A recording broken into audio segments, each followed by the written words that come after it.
ఇప్పటికే మీకు చేసిన అన్యాయానికి రోజు కుమిలి కుమిలి ఏడుస్తూ చస్తూ బతుకుతున్నాను. మగపిల్లవాణ్ణి నేను నా బాధ్యతలు మర్చిపోయి పారిపోయి వస్తే నువ్వు మన కుటుంబ భారాన్ని భుజాన వేసుకొని మోస్తున్నావు. అలాంటి నిన్ను సాయం చేయమని అలా అడగలను? నిన్ను, నాన్నని, అమృతకని ఈ మధ్య చూశాను,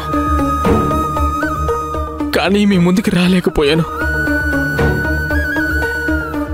ఎప్పుడు? అశ్విన్, నువ్వు, మహేష్ గారు మీరంతా మన ఊరి అమ్మవారి ఉత్సవాలకు వెళ్ళారు కదా, అప్పుడు ఆ వ్యాన్ నడిపిన డ్రైవర్ నేనే.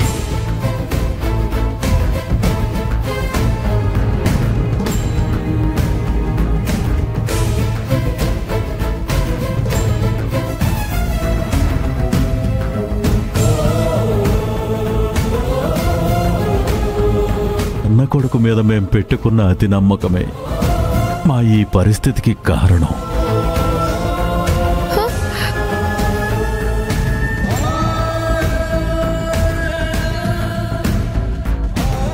అంటే మన ఊరి గుడి దగ్గర నన్ను కలవమని ఉత్తరం రాసింది నువ్వేనా? అవును, నేనే. నీ ద్వారా అమ్మా నాన్నల్ని క్షమాపణలు అడిగి వాళ్ళకి నగలు తిరిగి ఇచ్చేసి అమృతకి పెళ్లి జరిపిద్దామనుకున్నాను.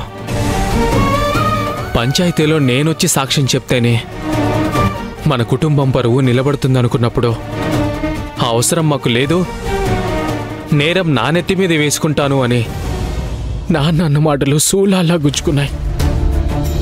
అందుకే వెంటనే అక్కడి నుంచి హైదరాబాద్కి వచ్చేశాను.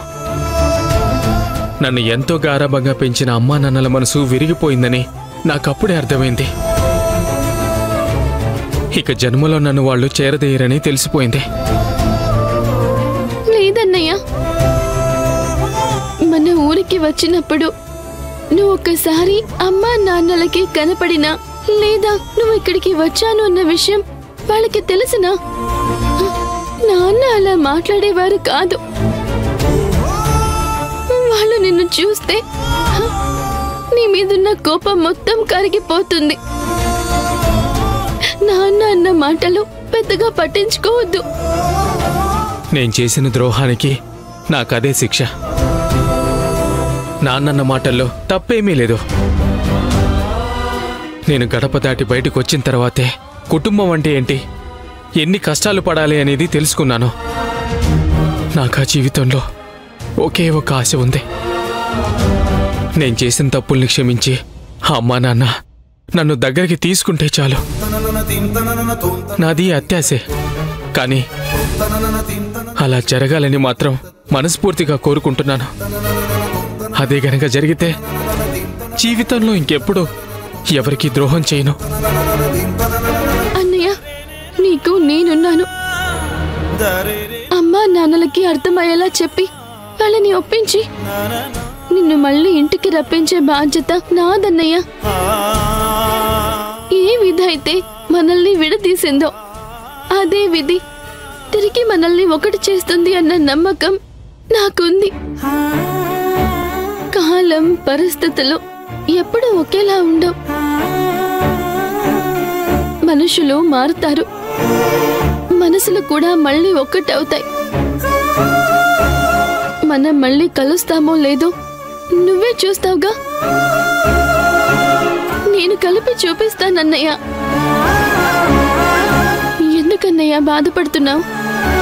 నేను అంత మోసం చేసినా కూడా నా మీద ఇంత మమకారం చూపిస్తున్నావు.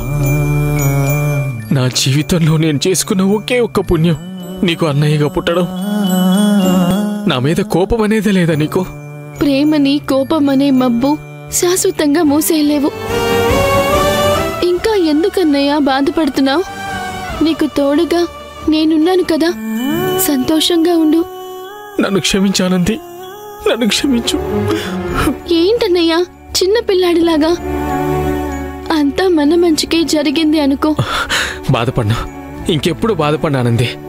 అమృతక్కకి మంచి సంబంధం కుదిరింది. అక్క పెళ్లి అయ్యేలోపు నిన్ను అమ్మా నాన్నలతో కలపడం నా బాధ్యత. మాటిస్తున్నాను.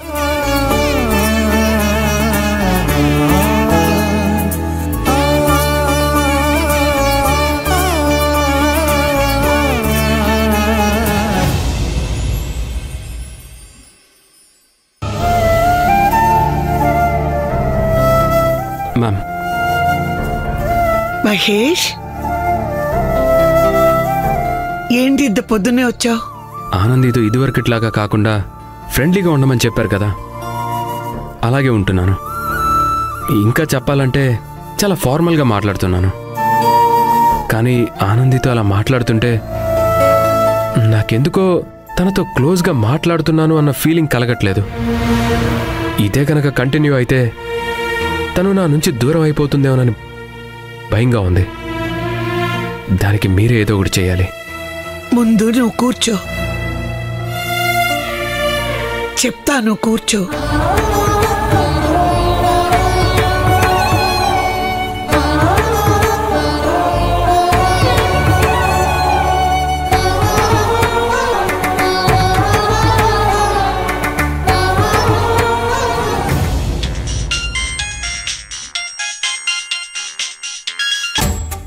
చెప్పండమ్మా. నేను మహేష్ మీ ఊరు వస్తున్నామని చెప్పాం కదా. ఎప్పుడు బయలుదేరుతున్నారమ్మా? ఇవాళ సాయంకాలం బయలుదేరుతాం. రేపు పొద్దునకల్లా అక్కడ ఉంటాం. మంచిదమ్మా. మీరు అమృత పెళ్లి విషయంలో ఎక్కడికి వెళ్ళకండి. దయచేసి ఇంట్లోనే ఉండండి.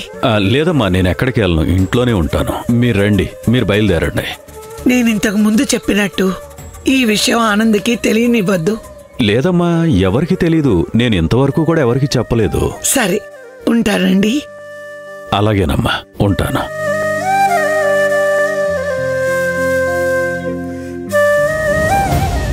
ఎవరితో మేడం వస్తున్నామని చెప్తున్నారు?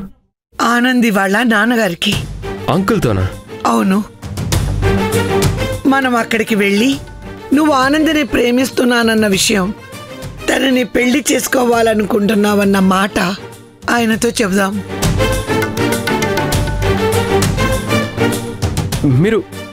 మీరు చెప్పేది నిజమా మేడం? అవును మహేష్. ఆనంది తన వాళ్ళని సంప్రదించకుండా ఏ పని చేయదని నాకు బాగా తెలుసు. నువ్వు నీ ప్రేమ గురించి తనకి సున్నితంగా చెప్పావు. తను కూడా అంతే సున్నితంగా నీ మీద ఎటువంటి ఉద్దేశం లేదని చెప్పింది. ఒకవేళ వాళ్ళ అమ్మా నాన్న నీ పెళ్లికి ఒప్పుకుంటే అప్పుడు ఆనంది కూడా వాళ్ళ మాట వినే అవకాశం ఉంది కదా. నేను ఈ విషయం వాళ్ళ నాన్నగారితో మాట్లాడాలని నేను చాలాసార్లు ప్రయత్నించాను, కానీ కుదరలేదు మేడం. చూడు మహేష్, నువ్వు మాట్లాడడం వేరు, పెద్దదానిగా నేను మాట్లాడడం వేరు. నాకెందుకో వాళ్ళు ఒప్పుకుంటారనిపిస్తుంది. నువ్వు ఇంట్లో వాళ్ళకి చెప్పిరా, మనము ముత్యాలమ్మపేటకి బయలుదేరదాం. ఓకే మ్యామ్, నేను వెళ్తాను. Thank you ma'am, thank you so much. ఇలా వెళ్ళి అలా వచ్చేస్తాను.